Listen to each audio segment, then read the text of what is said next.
Preventing suicide. Question, persuade, refer, QPR.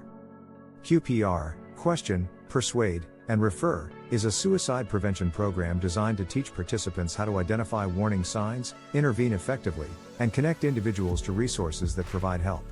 The Q in QPR simply means to ask the right questions. QPR is the mental health equivalent to CPR that anyone can learn, regardless of their background or profession. QPR training begins with recognizing warning signs. 1. Verbal signs, statements like "I can't go on," "No one cares," or "You'd be better off without me." 2. Behavioral signs, withdrawal, giving away possessions, sudden mood changes, or risky behaviors. 3. Situational signs, loss of a loved one, financial stress, or access to lethal means. Principles of QPR include practicing scenarios to identify potential warning signs. As an example, a coworker says, "I've been feeling really overwhelmed and hopeless lately." A QPR trained leader recognizes this statement as a warning sign, and then is prepared to ask the question. When verbal signs, behavioral signs, and situational signs are recognized in a person or team member, the QPR trained leader must be prepared to ask the right questions, and to listen intently as to how to provide the necessary help. How the question is phrased is also important. The questions must be phrased in a calm, non-judgmental tone. Questions like, "Have you been feeling so overwhelmed or hopeless that you've thought about ending your life?" Additional questions to ask may be, "Sometimes people feel so trapped they think about suicide. Are you feeling this way? It sounds like you've been struggling a lot lately. Are you having thoughts of hurting yourself? Sometimes people feel so overwhelmed they think about ending their life. Are you feeling that way?" As a method for learning how to ask questions, practice role play, asking the preceding questions with a partner. This includes practicing how to approach someone. Example, a friend has been isolating themselves and posting concerning messages online. Key tips: use a calm, non-judgmental tone. Avoid euphemisms, for example, "You're not thinking about doing something crazy, are you?" The P in QPR is to persuade, offering hope and support. This means the use of active listening, maintaining eye contact, being affirming, and avoiding judgment. This includes reassuring the person. "I'm so glad you told me. You're not alone, and there are people who want to help." Examples of questions offering hope and support: "How can I support you right now? What's been making you feel this way? Can we talk about some things that have helped you in the past? Would you be willing to let me help you find someone who can help? Can we make a plan together to get through this?" Key tips: avoid minimizing their feelings with statements like "It's not that bad" or "You'll get over it." Focus on building trust and showing empathy. Practice persuading someone to accept help. Example, your sibling says they don't want to talk to anyone because no one will understand. How would you respond? The R in QPR is refer, connecting to resources. Examples of questions for referrals: Can I help you call a counselor or crisis hotline? Do you know about specific resources, for example, 988 Suicide and Crisis Lifeline? Would you be open to calling them together? Who in your life could you trust to support you right now? Would you feel comfortable seeing a chaplain or therapist about how you're feeling? Is there someone you'd like me to contact for you, like a family member or friend? Key tips for referrals: be persistent, but respectful if the person resists help initially. Provide options for support, for example, hotlines, counseling, or crisis services. Stay with the person until help is secured. Discuss the importance of following up with the person. After securing help for the person, ask the question, "Can I follow up with you tomorrow?" This emphasizes the fact that you authentically care. Practice referring with a partner.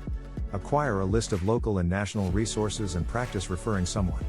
As an example, a team member agrees to get help, but doesn't know where to start. How would you guide them? Conclusion: a summary of the QPR steps. Question, persuade, refer. 1. Address any remaining questions or concerns. 2. Encourage participants to practice consistently what they've learned, and share the resources of QPR with other leaders. 3. Practice and include reflective discussion with other leaders. What challenges might a leader face in using QPR, and how can we overcome them? 4. In training others, use role play to practice asking and responding to the following types of warning signs. For example, a team member may say, "I don't think I can handle this anymore." As a QPR trained leader, you may possibly respond, "What's been making you feel this way? Are you thinking about hurting yourself or ending your life?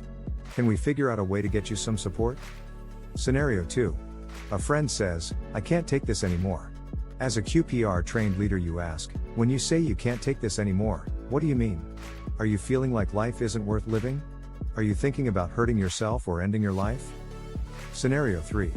A team member has been withdrawing and seems down for several days. As a QPR trained leader, you notice this behavior and ask, "You've seemed really quiet and down lately. What's been going on?"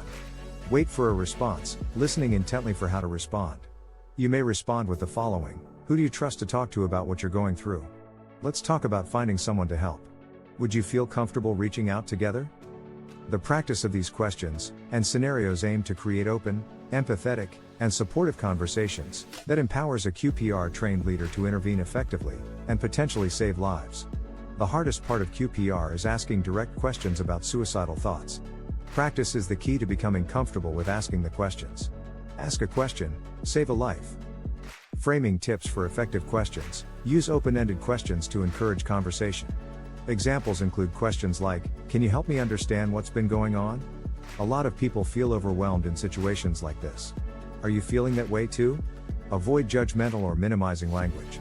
Don't make statements like, "You're not really thinking of doing something crazy or stupid, are you?" Persuade, offering hope and encouraging help.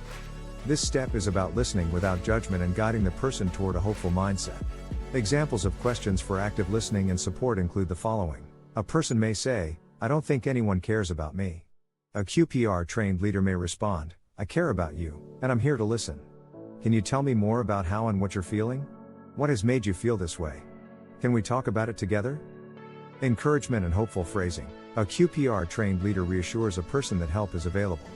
Statements like, "You're not alone, and there are people who want to support you. We will find a way through this together." Further, a QPR trained leader is empathetic but honest. "I may not have all the answers, but I'm here to help you figure this out." Referrals, connecting to resources. The focus is on taking concrete steps to ensure the person gets help. Scenario: a family member refuses to talk to a professional. A QPR leader may possibly respond in the following manner: "I understand it feels hard to reach out, but would you feel more comfortable if I stayed with you while we call? Is there someone else you trust who could help? Maybe a chaplain, a pastor, coach, or teacher? Can we agree on one small step together? Maybe just talking to a crisis line anonymously." Referral tips: personalize the resources. For a veteran, have you tried the Veterans Crisis Line? They have people who understand what you're going through. For a student, does your school have a counselor? Let's find out how to reach them. Always offer to follow up with that person or team member after a successful referral. A QPR trained leader may say, "I'll check in with you tomorrow to see how it's going." Does that work for you?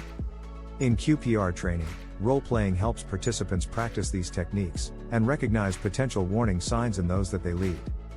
Facilitators' tips for effective training in QPR: encourage people to express authentically what they are feeling.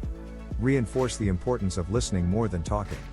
Provide positive feedback to participants during role-plays to build confidence. Share and emphasize the foundational principle of QPR: ask the question, save a life.